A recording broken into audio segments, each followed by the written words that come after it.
Be ready. 5 seconds. Start.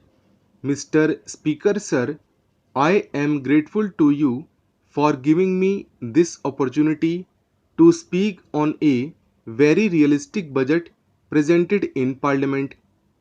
I am sure the people of Gujarat are going to join me in congratulating the government for saving them from a high dose of taxation as was proposed by the previous government in the state.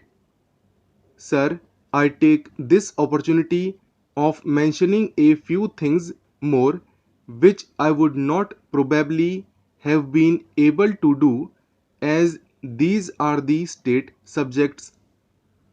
Before the state government gave up power, the central government has of course not imposed the president's rule, but we are under the governor these days, hence, the state's budget was presented.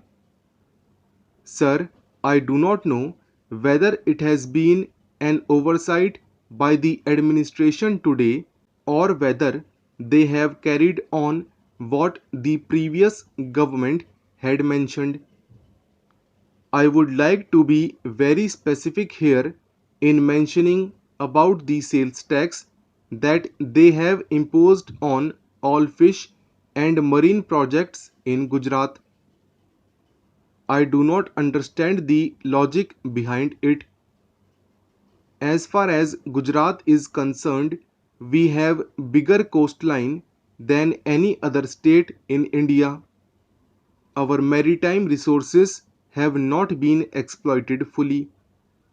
Our fishery industry has still not reached the stage which could be compared with even the backward states of this country who are also maritime states.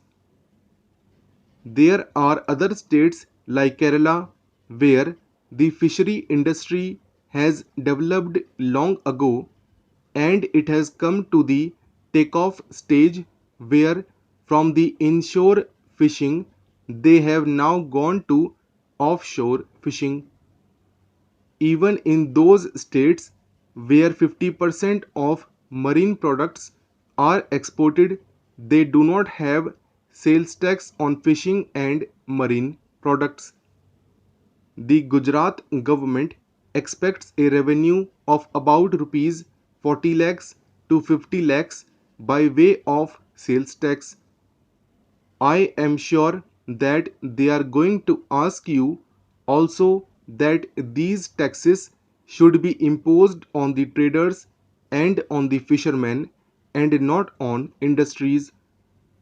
We know that whenever such a tax is imposed, it goes down to the fishermen.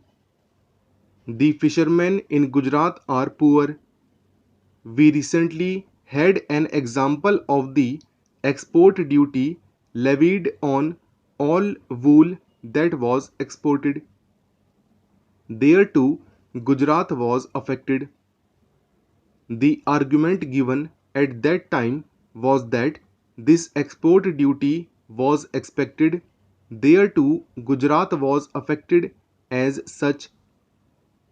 The consumer of the maritime product is not going to pay more. The trader is not going to reduce his profit margin. It is finally going to come down to the small fishermen. I plead that this growing industry in Gujarat should be released from taxation.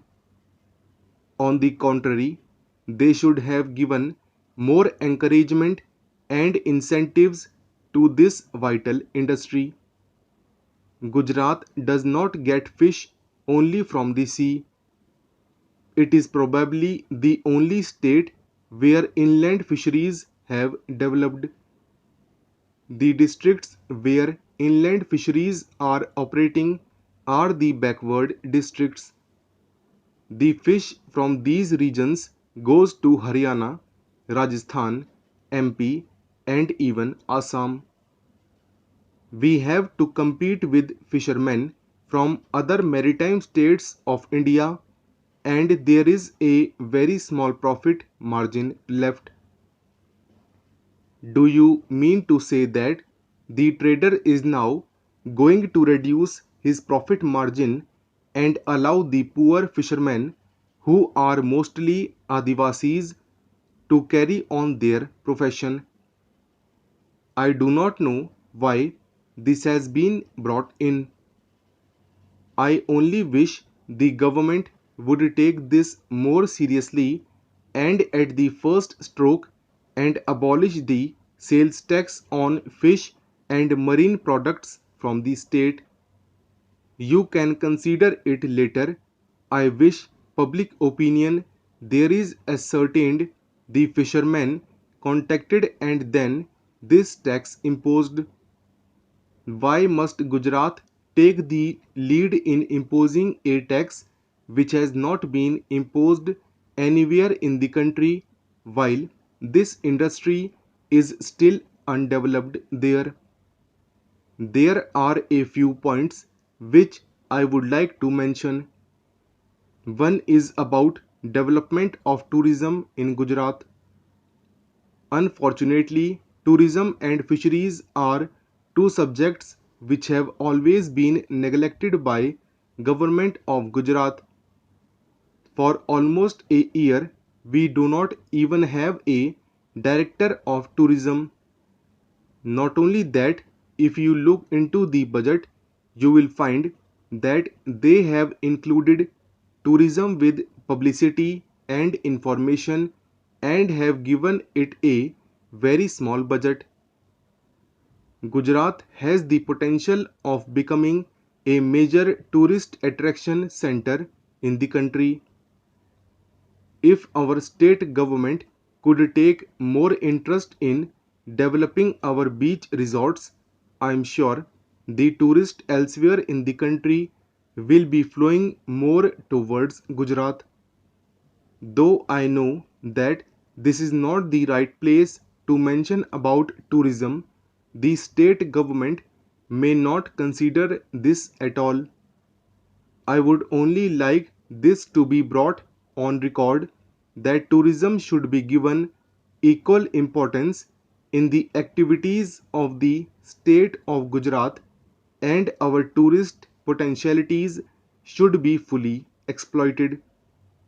Sir, I am sure if the central government takes full care of tourism, this state shall progress like any other state.